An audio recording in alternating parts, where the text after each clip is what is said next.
Greetings and welcome to the energy of Aries. This is Ron from Terror of the Twin Sun. This is the first reading of the Triplicity of Fire, a reading known as the Great Mirror. The Great Mirror is a tool devised by the Order of the Twin Sun in order to see particularities of influence when it comes to two separate parties, that being on one side Aries, the other side someone or something of a significant degree or another.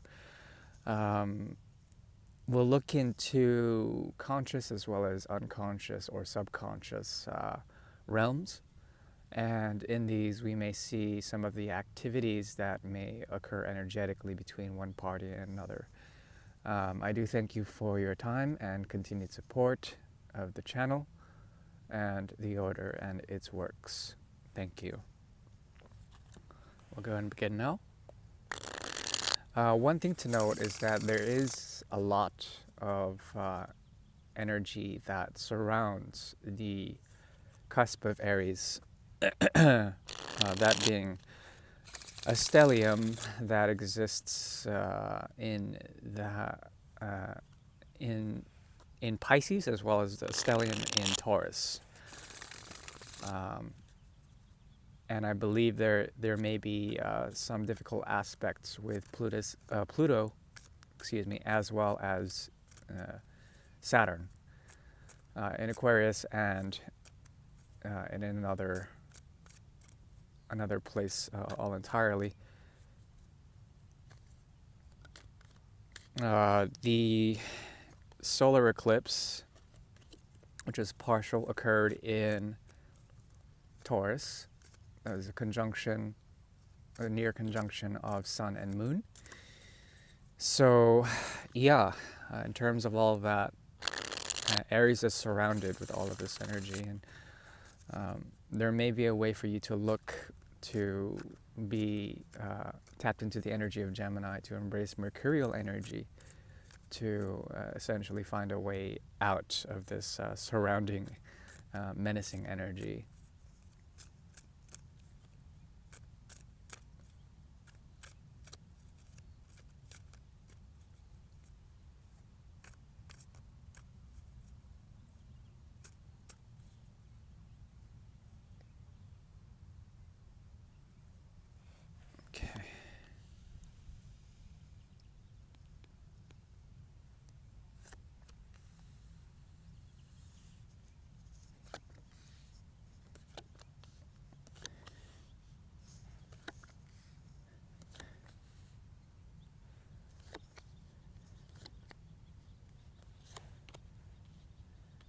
Okay. Okay, if you are on the quest for peace, that is peace of mind, there's an ability to find it. This has to do with the arrest of the mind, and the ability to become balanced with the amount of Venusian energy that is going on post your birthday solar season. Okay. So with this, there's an activation of what you can attain, what you can gain in terms of realities coming forth from the ether, and then these trying to be stabilized in some sort of way, but then constantly being shifted by the energy of Uranus. Okay, there's an ability for you to find strength in any new projects that you have taken. This allows for transformation. Okay, if you're feeling good and you feel that you have taken the first steps to meet someone, your seventh house would be activated. That is Libra's energy, and the Justice card here as well. The Venusian counterpart of Mars would be there.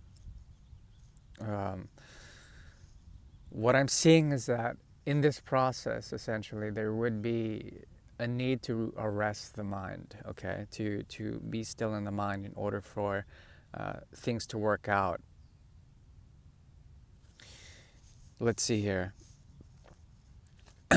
This type of connection allows you to understand the ways and means of transformation.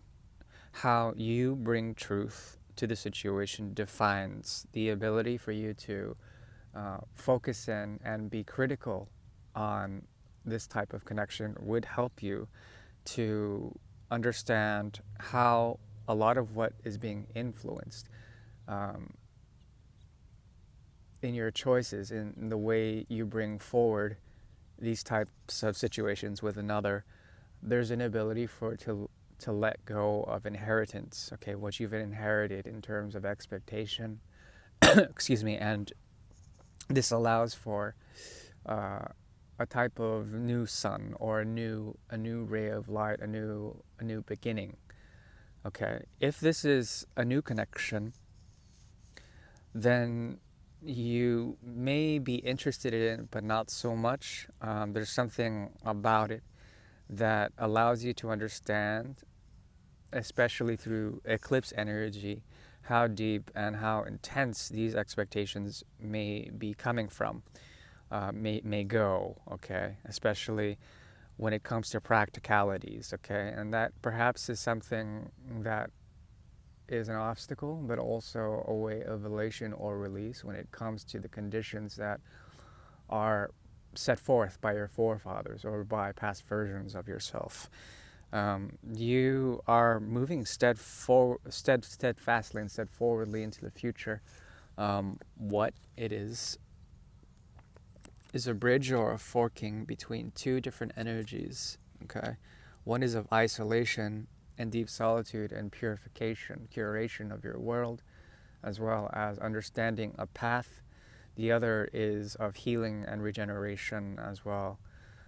So Mercury is a strong benefactor for you now. If you look to the energy of Gemini, that is the third house, then friends will help you to understand some of the path that you may be going through in terms of healing or revelation, in terms of also the quest for something that may be unattainable, the need for isolation and deprivation in order to find a center point of the oscillations of the mind, okay, and to become a student of all this, to become a master of it in some sort of way. Perhaps that is your ambition.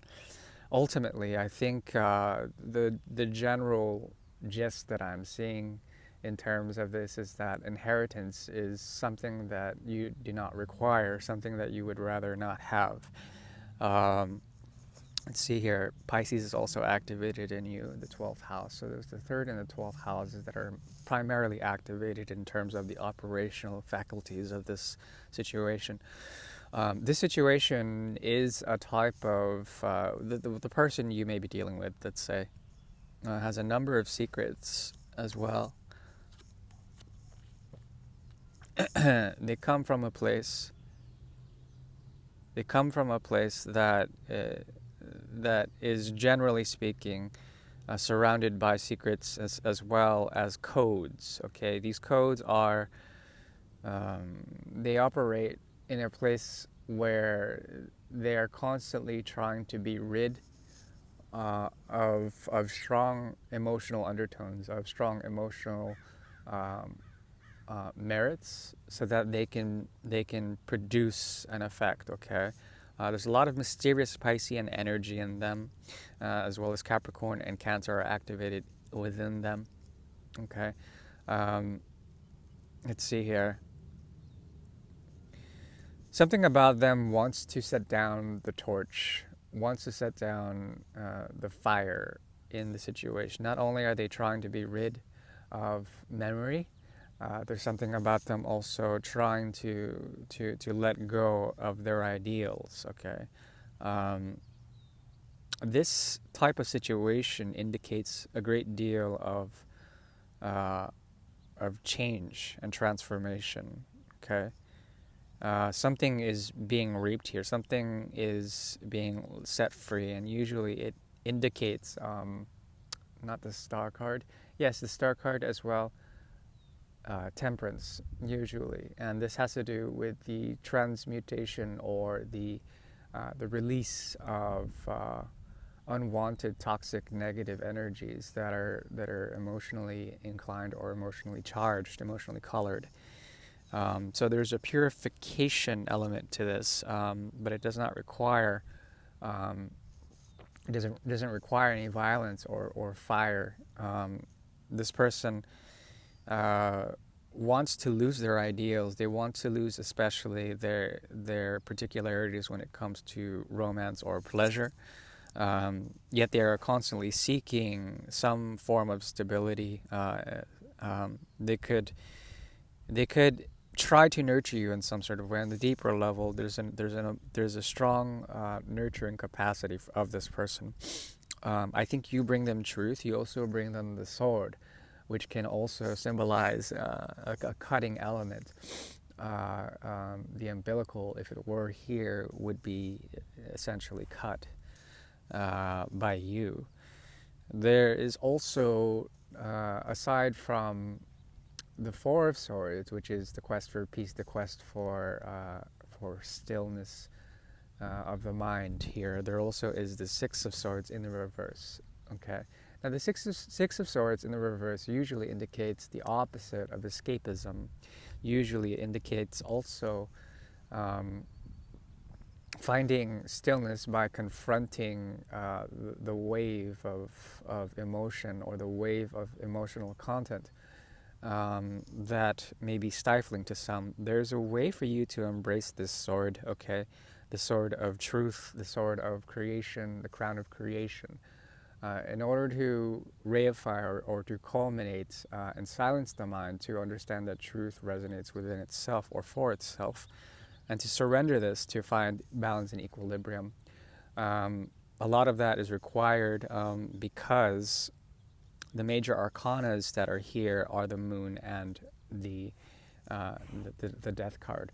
The combination of the two on a conscious level, okay, usually it indicates a very, very deep intensity, okay, that is consciously known, and perhaps it's something um, that may perturb the connection in a way, because it moves from it's a center point, okay, that both of you know about, that's about transformation, but it moves from the triplicity of water from the fourth house to the 12th house, fourth and then the eighth and then the 12th, okay. So usually these houses indicate moksha or liberation. There's something about this situation that requires both parties to be free in some sort of way in the mystery and to revel in that freedom, that so-called freedom. Okay, usually in these types of connections, there is a way to find empowerment, to find vision, but it requires a way to understand how a lot of what has been informed by the world we inherit, by the situation that the cards were dealt, okay, and to understand that there may be a hidden perspective or a new day about it that could allow for a lot of things, but requires, especially on their end, a loss of ideals or a loss of romance or something like this. It's a very interesting reading. I am wishing you well. Thank you. Bye bye.